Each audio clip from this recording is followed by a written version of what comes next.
Welcome to Auto Resolve. In this guide, I will show you how to fix HDMI not working issue on a TCL Roku TV, including no signal and HDMI input problems. Fix 1.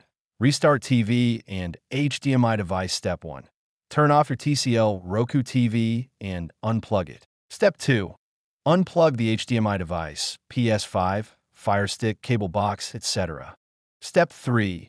Wait 60 seconds, plug everything back in, and turn on the TV. Fix 2. Check HDMI cable and port. Step 1. Disconnect the HDMI cable from both ends. Step 2. Reconnect it firmly or try a different HDMI cable. Step 3. Plug the cable into another HDMI port on the TV.